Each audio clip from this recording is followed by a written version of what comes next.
नमस्ते पेरेंट्स।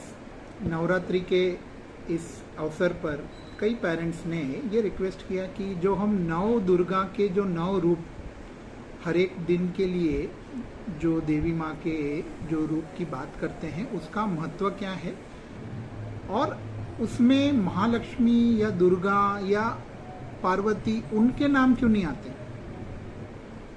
जो नाम हमने कम सुने हैं ऐसे नाम हर एक दिन नवरात्रि की हर एक रात के स्वरूप के लिए आते हैं।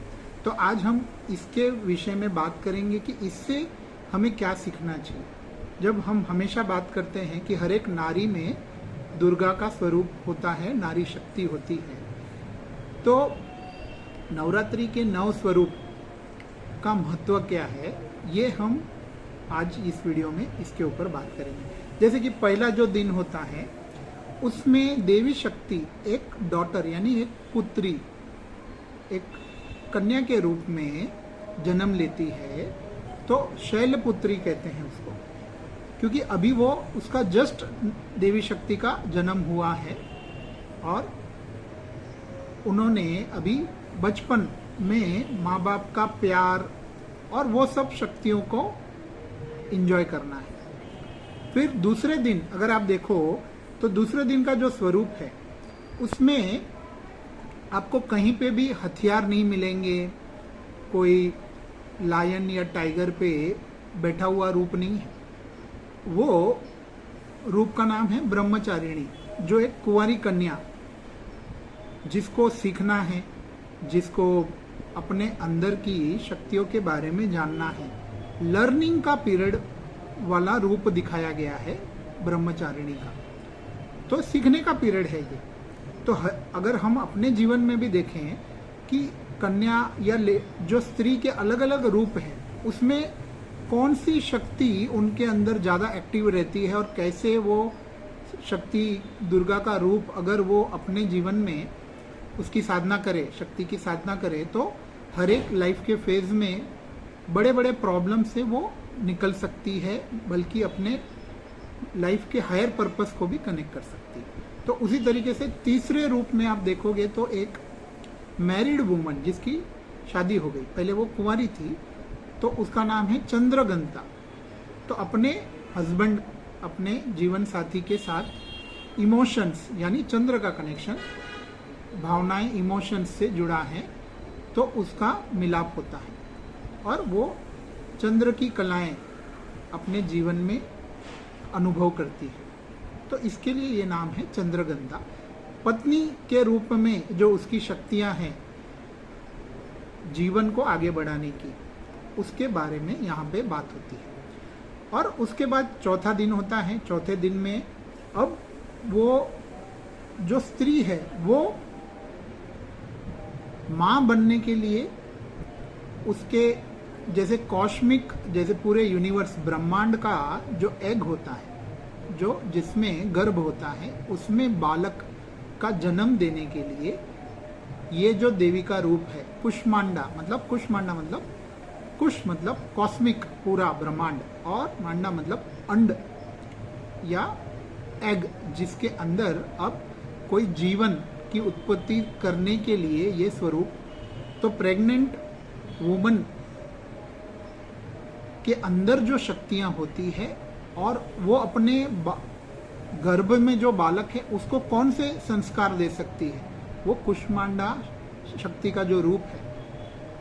अगर कुष्मांडा की शक्ति साधना आप करते हो तो प्रेग्नेंट लेडीज के लिए सबसे उत्तम एनर्जी का स्वरूप है वो। उसके बाद आप देखो बालक का जन्म होते ही वो माता बन जाती है, स्कंद माता कहते हैं। तो जैसे ही बालक जीवन में आया, अब उसे जीवन के जो अलग अलग लेसन सिखाने के लिए वो खुद स्कंद और अध्याय, जिसको वो कहते हैं कि शास्त्रों की बात है, संस्कार देना चालू करना है बालक को। देखो कहते हैं कि शिवाजी महाराज को शिवाजी महाराज इतना पावरफुल किसने बनाया? उसकी माँ ने, जो कहानियां सुनाकर बहादुरी की। तो माता में जो शक्ति होती है एक बालक को एक ग्रेट वॉरियर बनाने की या बड़ा आदर्श पुरुष बनाने की, वो रूप की बात यहाँ पे हो रही है, स्कंद माता। तो अगर आपके बच्चे छोटे हैं, आपको स्कंद माता की शक्ति साधना करनी चाहिए। फिर धीरे धीरे जैसे ही बच्चे बड़े होते हैं, हमारी जिम्मेदारी हमने पूरी की, अब हमें अपने जीवन का भी पर्पस जानना है कि हमारे अंदर कौन सी भावनाएं और दुख दर्द तकलीफें, अलग अलग टाइप के डर, तो अंदर की यात्रा शुरू करनी है। आपकी भावनाओं ने जो आपको कभी कभी दुखी कर देते हैं, तो कात्यायनी जो देवी का स्वरूप है, छठा स्वरूप है, वो कहता है कि आप अपनी अंतर यात्रा पे फोकस करो, अपने अंदर की भावनाओं से ऊपर उठो, अपने डर से ऊपर उठो, आप निडर बनो। समाज और दुनिया आपको दबाती है, लेकिन धीरे धीरे आप अपने अंदर की शक्तियों को जानो, अधर्मियों के सामने खड़े होने की हिम्मत अंदर से जगाओ। कात्यायनी स्वरूप आपके अंतर यात्रा की शुरुआत जो लेडीज करना चाहती है, जिनके बच्चे बड़े हो गए हैं, जिनको अपनी प्रॉब्लम सॉल्व करनी है, उनके लिए कात्यायनी शक्ति साधना बहुत ही जरूरी है। फिर जैसे ही आप अपने अंदर के सारे शत्रु, महिषासुर और ऐसे जितने राक्षस को मारने वाली जो देवी शक्ति है, महिषासुर मतलब हमारे अंदर का आलस। महिषासुर सबके अंदर होता है। हमको लगता है कि देवी ने महिषासुर को मारा, लेकिन हमारे अंदर भी वो आलस है कि हम कुछ कर सकते हैं, बड़े लेवल पे जा सकते हैं, लेकिन हमारा आलस और डर और ये सब फिक्र के से बाहर निकलकर हमें काल रात्रि बन रहा है। मतलब दूसरों के किसी से डरना नहीं है और अधर्मियों के सामने फियरलेस, अंदर से आपने आपके सारे डर निकाल दिए, तो आप किसी के लिए काल का स्वरूप भी बन सकती हो। तो ये काल रात्रि जो स्वरूप है, वो 7वां दिन, जो 7वीं रात्रि को जिसकी पूजा होती है, काल रात्रि। और जैसे ही आप अपने अंदर के शत्रु और बाहर के शत्रु पर आप विजय प्राप्त कर लेते हो, आप में महानता आ जाती है।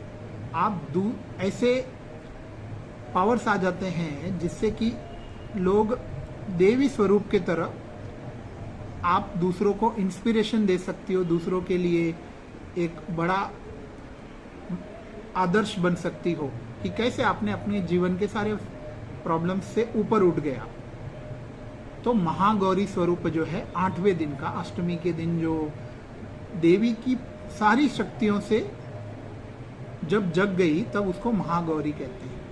और आखिरी जो रात होती है जिसमें सारी सिद्धियां वो देवी स्वरूप में आ जाती है, जिससे कि वो दूसरों के लिए भी एक वरदान स्वरूप बन सकती है, दूसरों के जीवन में भी प्रॉब्लम सॉल्व कर सकती है अपनी सिद्धियों से।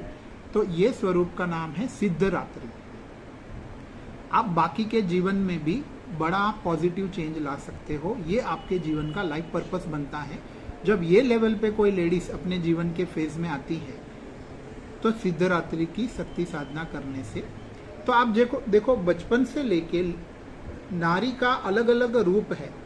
तो आपकी उम्र क्या है, आपके लाइफ का कौन सा फेज चल रहा है और आपको कौन सी देवी माँ की शक्ति की जरूरत है, ये याद दिलाने के लिए ये नवरात्रि का त्योहार होता है। देवी के हायर स्वरूप भी है, महालक्ष्मी, दुर्गा, पार्वती, सरस्वती, लेकिन हमारे जीवन में नवरात्रि की जो देवियां हैं उससे धीरे धीरे हम हायर लेवल पे खुद अपने जीवन को लेके जा सकते हैं और हायर स्वरूप को भी कनेक्ट कर सकते हैं। इसके लिए ये नवरात्रि का त्यौहार इन सब नव दुर्गा की पूजा और अर्चना और शक्ति साधना से होता है। तो शक्ति साधना भी बहुत जरूरी है अपने जीवन में अपने अंदर की शक्तियों को जगाने के लिए, ये सभी देवी शक्तियों को अपने भीतर जगाने के लिए। तो उम्मीद है आपको नवरात्रि का ये जो पहलू है ये आपको समझा होगा और आप अपने बच्चों को, अपनी लड़कियों को खास करके ये इसके बारे में जागरूक करोगे। धन्यवाद।